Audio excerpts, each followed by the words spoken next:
Coucou mes gazelles, bienvenue pour cette guidance du mois de mai. Donc on continue avec vous. Les poissons, je rappelle comme toujours et à chaque fois que c'est une guidance générale, ça ne parlera pas à tout le monde, c'est tout à fait normal. Prends vraiment ce qui colle à ta situation actuelle et qui peut t'aider à réfléchir et à prendre un petit peu plus de hauteur par rapport à une situation qui te travaille, d'accord ? Ceci étant dit, on va regarder les énergies dominantes donc pour certains d'entre vous.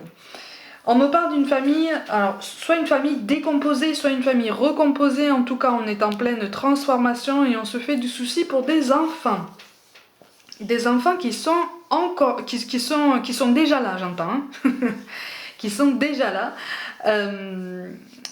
On se fait du souci et on reste focalisé sur leur bien-être, bien sûr. Sur leur mieux-être et leur bonne évolution. Donc en fait, c'est comme si on se mettait un peu en retrait par rapport à une potentielle évolution sentimentale pour soi-même. On se concentre sur la famille, on se concentre sur ceux dont on a la charge et qui sont le plus importants pour nous. D'accord ?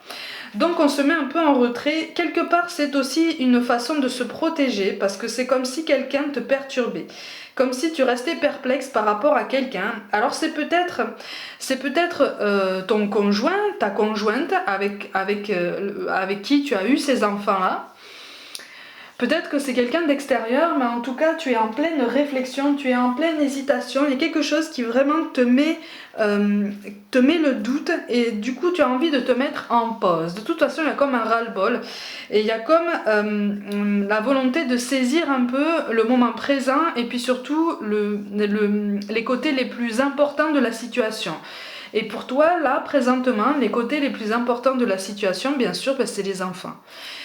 C'est leur bien-être, c'est la nécessité de les entourer un maximum et de se concentrer un maximum sur eux, le temps de faire le point sur soi-même, sur ses ambitions et puis sur potentiellement une relation.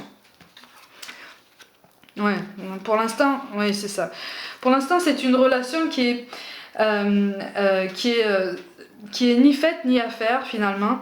Il y a eu potentiellement un rapprochement ou en tout cas tu sens qu'il y a quelque chose qui peut se passer si ça ne s'est pas déjà passé. Il y a comme une attirance physique, un magnétisme quand même qui est très fort, hein, qui se ressent des deux côtés, qui remet en question un petit peu tes certitudes parce que visiblement ça n'est pas le profil que tu attendais. Visiblement, ça n'est pas le profil que tu as l'habitude d'approcher non plus. Il y a quelque chose qui te surprend en fait dans cette connexion, dans ce lien et tu refuses même, en tout cas pour l'instant, de parler de ça comme d'un lien, d'une connexion même parce que c'est vraiment perturbant en fait. C'est vraiment perturbant, on est vraiment sur l'expectative, ça te laisse vraiment perplexe et donc du coup c'est aussi pour ça que tu te mets en retrait. C'est parce que tu as aussi envie de te protéger. C'est comme si tu disais aïe aïe aïe, cette personne représente le fait de sortir de ma zone de confort, le fait de sortir de ma zone du connu, puisque finalement je n'ai pas l'habitude de ces profils. Est-ce que c'est vraiment ce que je veux attirer? Est-ce que c'est vraiment le profil avec lequel je veux partager quelque chose, avec lequel je peux partager quelque chose sur le moyen et le long terme si je veux m'engager? Est-ce qu'au niveau des enfants ça va passer, puisque visiblement ça a l'air d'être comme l'eau et le feu? Hein, tu vois, donc ça a l'air d'être, c'est comme si tu ne voyais pas cette personne dans l'environnement familial, dans l'environnement proche de tes enfants. C'est comme si tu disais mais en fait ils vont pas s'entendre, c'est pas possible.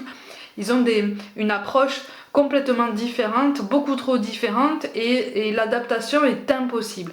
Hein, on est sur ce genre de raisonnement, sur ce genre de questionnement un peu limité parce que finalement on est bloqué dans une situation. Hein. Tu vois, regarde. Là on est sur une énergie extérieure. Alors là on voit une femme, ça peut être un homme, hein. Je rappelle que c'est une guidance générale et donc on se pose beaucoup de questions. Mais il y a quelque chose qui va changer hein, de toute façon.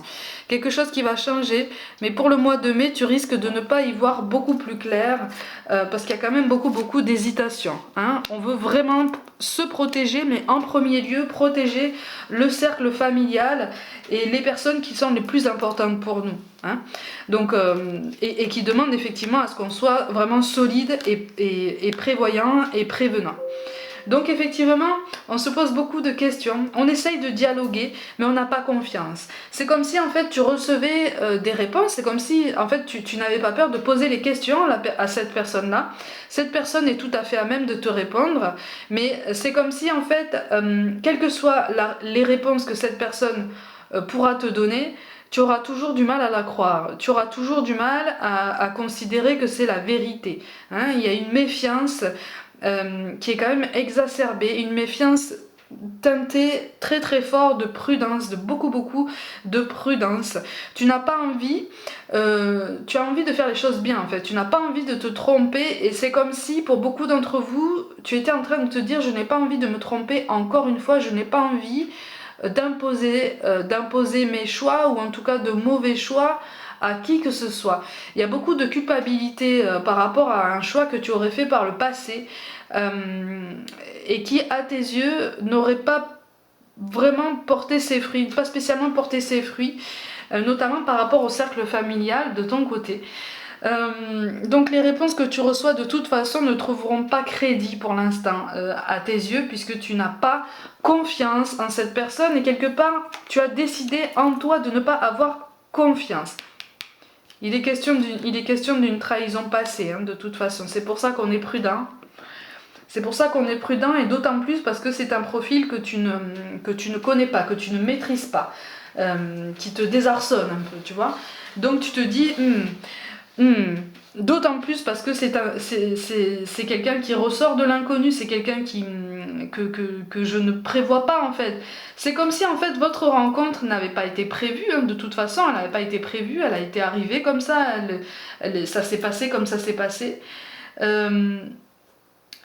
Mais tu n'as pas encore surmonté quelque chose du passé, une trahison du passé, ça t'empêche d'aller de l'avant, tu sais que tu dois prendre une décision, tu sais que tu dois faire un choix pour avancer, tu essayes de t'ouvrir mais finalement tu ne fais qu'entrebâiller la porte, parce qu'il y a beaucoup de prudence, ça peut se comprendre de toute façon, il y a beaucoup de prudence, beaucoup d'appréhension aussi, c'est comme si tu en arrivais presque à te dire mais est-ce que vraiment le bonheur est fait pour moi, est-ce que c'est fait pour moi, est-ce que cette personne m'inspire le bonheur, qu'est-ce que cette personne m'inspire, pour l'instant de l'hésitation, pour l'instant un peu d'appréhension parce que je ne connais pas ce profil, je ne maîtrise pas ce profil et quelque part quand ça a ce petit côté imprévisible pour toi c'est un petit peu déstabilisant et du coup de suite tu mets les gens en respect, tu te mets en statu quo et tu dis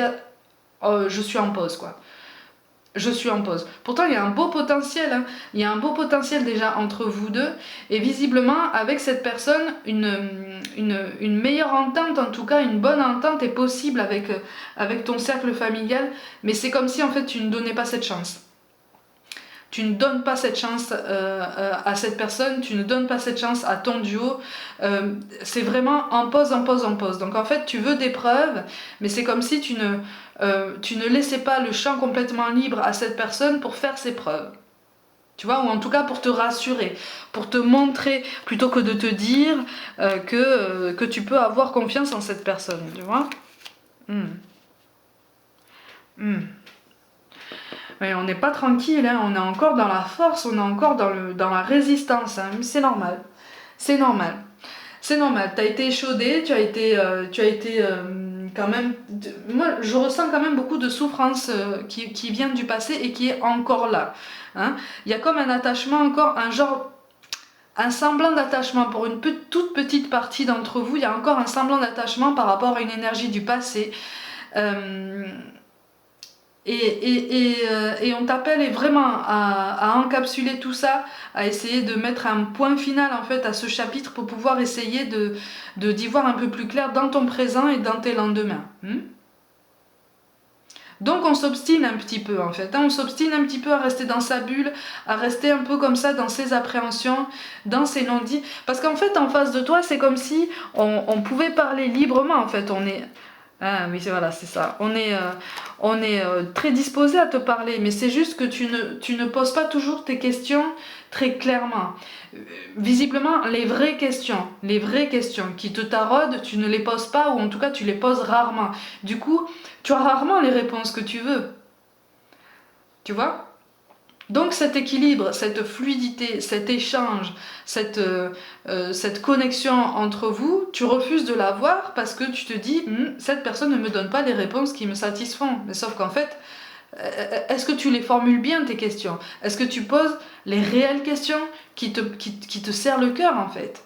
Tu vois, on t'invite à te demander ça parce que quelque part au niveau de la communication, il y a quelque chose qui n'est pas clair. Et la communication se fait entre deux personnes, ça se fait à deux. Tu vois, donc peut-être qu'aussi de ton côté, on a du mal peut-être à formuler ses idées, peut-être que tu as peur d'entendre certaines réponses aussi, certaines réponses qui pourraient être positives pourtant, tu vois, qui pourraient te rendre service. On commence à se lasser, hein. On commence à se lasser en face de toi, de ton hésitation, de ta retenue. On commence à se lasser, on commence à se demander si vraiment ça vaut la peine de vouloir te rassurer parce que tu donnes vraiment l'impression en fait de camper sur tes positions et de te boucher les oreilles. Mais parce qu'en fait tu n'expliques peut-être pas clairement, peut-être, les raisons qui font que tu es sur la défensive, tu es sur cette appréhension, tu vois. Alors que tu pourrais avoir toutes les garanties que tu veux, mais il faut les demander clairement. On t'invite en tout cas à les demander clairement. Mais avec la carte de Jupiter, il peut y avoir un apaisement de la situation. Hein. Il peut y avoir un apaisement synonyme de meilleure entente. Mais là, pour l'instant, pour une plus grande partie d'entre vous, on n'est pas sur une meilleure entente avec l'autre. On est sur un meilleur alignement avec soi-même.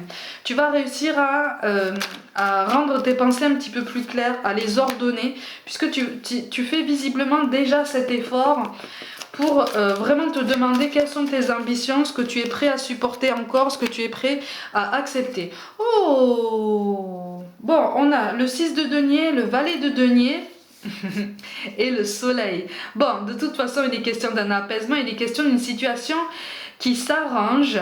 On te parle d'une bonne surprise, de quelque chose qui peut s'avérer, en tout cas qui peut prendre la forme une forme plus positive que ce à quoi tu penses, tu vois. Donc c'est comme si vraiment on te disait ne sois pas aussi pessimiste, ne noircis pas autant le tableau, essaye, donne une chance à chacun.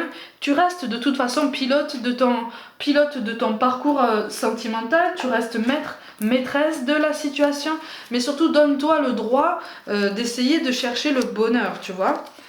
Regarde. On te parle d'âme sœur ou de flamme jumelle. C'est aussi pour ça que ça te perturbe. Tu vois, pour une âme sœur, quand on est de la même famille d'âmes, on peut ne pas avoir du tout le même tempérament. Parce que c'est pas ça qui compte. Ce qui compte, c'est les ressentis, c'est l'histoire, c'est la façon dont on voit les choses, la façon dont on a traversé certaines épreuves, la façon dont on a tiré les enseignements. Quels sont les enseignements qu'on en a tirés? Est-ce qu'on peut fonctionner en complétude? Est-ce qu'on peut fonctionner en miroir? Est-ce qu'on peut s'entraider? Mais de toute façon, on est interconnectés. Tu vois, âme sœur ou pas, d'ailleurs, on est tous interconnectés. Et c'est ça qui va faire que vous allez trouver de toute façon une meilleure entente tous les deux et une meilleure entente avec le cercle familial. Il y a quelque chose de très joli quand même qui s'annonce pour vous. C'est quand même assez doux. Si tu restes un petit peu moins sur tes positions, tu vois. On te parle de gratitude. Fais de la gratitude ta nouvelle attitude. Les étoiles vont briller de plus belle sur toi. Tout ce qui existe dans ton monde va devenir lumière. Et ça se confirme avec la carte du soleil de toute façon qui s'annonce. Mais effectivement, ça demande une ouverture de ta part. Ça demande une ouverture sur l'inconnu, en dehors de cette zone de confort que tu t'es construite et qui te rassure beaucoup. On est tous pareils, on fonctionne tous de la même façon. Quand on a peur de toute façon de la nouveauté, on a tendance à rester comme ça, un petit peu cloîtré dans sa zone de confort parce que c'est plus rassurant et parce qu'on se dit qu'on va moins souffrir. C'est pas forcément vrai. C'est pas forcément vrai puisque ça peut nous faire passer à côté de certaines choses très positives, voire même de personnes extrêmement positives et extrêmement significatives pour notre histoire en fait, tu vois. Et oui, on te demande de prendre des forces. En fait, tu t'épuises à te poser trop de questions là. À te poser autant de questions, à te faire autant de soucis, à partir dans autant de suppositions, tu t'épuises. Là, on te dit effectivement, quand on te parle d'ermite, on te dit pas, on ne te conseille pas de t'éloigner du monde et de t'écarter de tout le monde. Non, puisque là, de toute façon, il s'avère que c'est impossible. Mais de t'aligner et de te libérer de toutes ces peurs, de toutes ces angoisses, de tous ces discours au conditionnel. N'aie pas peur de poser les vraies questions puisque tu auras les vraies réponses en toute sincérité, en toute transparence et c'est ça qui va t'aider à avancer et à y voir plus clair. C'est aussi pour ça que tu as rencontré cette personne-là. C'est pour qu'elle t'aide à mettre au clair toutes tes priorités et toutes tes ambitions. Parce que tu es en train d'avancer toi aussi, hein. C'est pour ça qu'on te parle de bonté. Un geste tendre rallume le pouvoir de l'amour. Rappelle-toi d'être bon envers toi-même. Donc ça veut dire s'aligner et se poser les bonnes questions pour son bien-être, aller chercher les vraies réponses pour justement son propre bien-être et le bien-être du cercle proche. Et enfin, on te parle de l'archange Sandalphon. J'ai entendu ton appel au secours, ta prière va bientôt être exaucée. Bon, de toute façon, tu vois, la situation va s'arranger, mais effectivement, ça va demander une démarche de ta part qui remet en question déjà tes certitudes. Passe au-dessus, passe au-dessus. Si ça remet en question tes certitudes, c'est parce que tu dois apprendre quelque chose, c'est parce que tu es appelé à t'apercevoir de quelque chose de plus grand, de plus positif pour toi. Tu vois, de plus ouvert et de plus lumineux, peut-être de plus, comment je peux dire ça, qui peut te donner plus de liberté de mouvement, qui peut te convaincre que tu peux te donner le droit de vivre en fait, le droit d'aimer et d'être aimé aussi intensément que tu le souhaites. Tu vois, c'est aussi pour ça. C'est aussi pour ça que dans ce tirage-là, il y a quelque chose qui vraiment aboutit sur un chemin beaucoup plus lumineux, beaucoup plus apaisé, beaucoup plus tranquille, avec un genre de compromis, avec une meilleure entente de toute façon. D'accord? Mes gazelles, comme d'habitude, prenez soin de vous, croyez en vous. Pour toute guidance personnelle, envoyez-moi un mail. Abonnez-vous à ma chaîne, likez, commentez comme d'habitude, hein, mettez des petits pouces bleus et partagez mon travail en masse autour de vous si le cœur vous en dit. Je vous invite à me suivre sur Facebook et Instagram. Je vous envoie tout mon soutien et je vous dis à très vite.